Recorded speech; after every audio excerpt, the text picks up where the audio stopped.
श्री गणेश भगवान की जय। श्रीमद् भगवद गीता के 18वें अध्याय का महात्म्य। यह महात्म्य पद्म पुराण के उत्तरखंड से लिया गया है। श्री पार्वती जी ने कहा, भगवान आपके 17वें अध्याय का महात्म्य बतलाया, अब 18वें अध्याय के महात्म्य का वर्णन कीजिए। श्री महादेव जी ने कहा, गिरिनंदनी, अब चिन्मय आनंद की धारा बहाने वाले 18वें अध्याय का पावन महात्म्य, जो वेद से भी उत्तम है, श्रवण करो। यह संपूर्ण शास्त्रों का सर्वस्व, कानों में पड़ा हुआ रसायन के समान तथा संसार के यातना जाल को छिन्न भिन्न करने वाला है। सिद्ध पुरुषों के लिए यह परम रहस्य की वस्तु है। इसमें अविद्या का नाश करने की पूर्ण क्षमता है। यह भगवान विष्णु की चेतना तथा सर्वश्रेष्ठ परम पद है। इतना ही नहीं, यह विवेकमयी लता का मूल काम क्रोध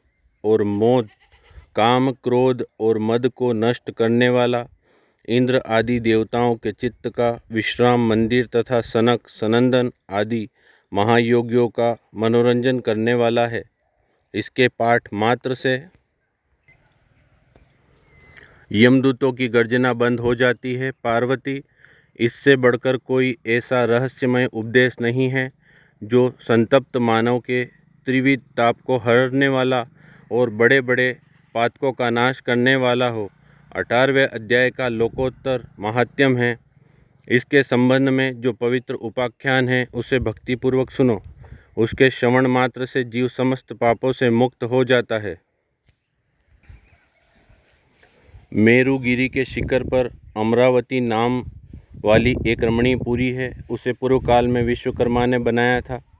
उस पुरी में देवताओं द्वारा सेवित इंद्र सची के साथ निवास करते थे। एक दिन वे सुखपूर्वक बैठे हुए थे। इतने में ही उन्होंने देखा कि भगवान विष्णु के दूतों से सेवित एक अन्य पुरुष वहां आ रहा है। इंद्र उस नवागत पुरुष के तेज से तिरस्कृत होकर तुरंत ही अपने मणिमय सिंहासन से मंडप में गिर पड़े। तब इंद्र के सेवकों ने देवलोक के साम्राज्य का मुकुट इस नूतन इंद्र के मस्तक पर रख दिया। फिर तो दिव्य गीत गाती हुई देवांगनाओं के साथ सब देवता उनकी आरती उतारने लगे। ऋषियों ने वेद मंत्रों का उच्चारण करके उन्हें अनेक आशीर्वाद दिया। गंधर्वों का ललित स्वर में मंगलमय गान होने लगा। इस प्रकार इस नवीन इंद्र को 100 यज्ञों का अनुष्ठान किए बिना ही नाना प्रकार के उत्सवों से सेवित देखकर पुराने इंद्र को बड़ा विस्मय हुआ।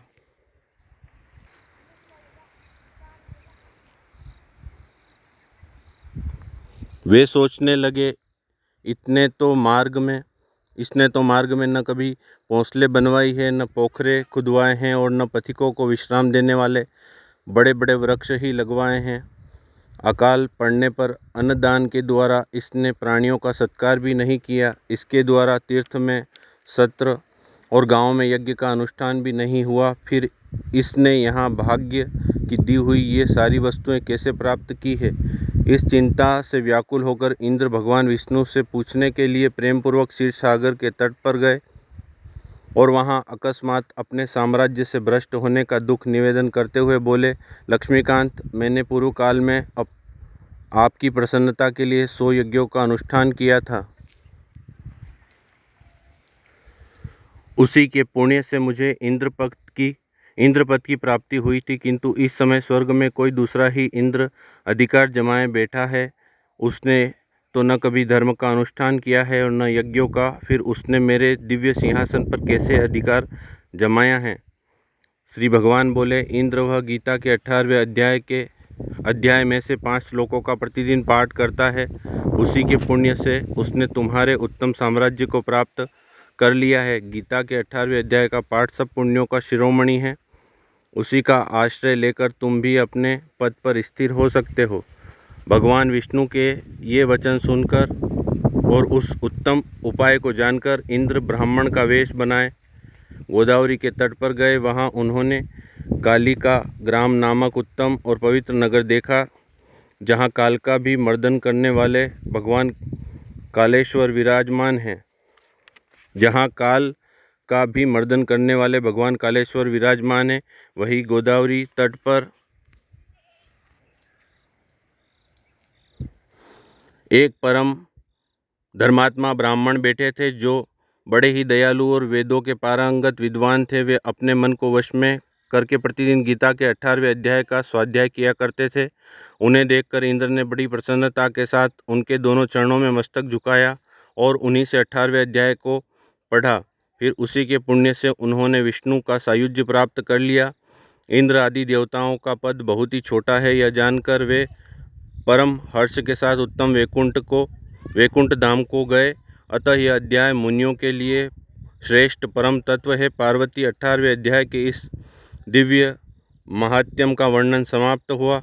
इसके श्रवण मात्र से मनुष्य सब पापों से छुटकारा पा जाता है। इस प्रकार संपूर्ण गीता का पापनाशक महात्म्य बतलाया गया। महाभागे, जो पुरुष श्रद्धायुक्त होकर इसका श्रवण करता है, वह समस्त यज्ञों का फल पाकर अंत में विष्णु का सायुज्य प्राप्त कर लेता है। ओम श्री परमात्मने नमः। श्री कृष्णं शरणं मम, श्री कृष्णं शरणं मम, श्री कृष्णं शरणं मम।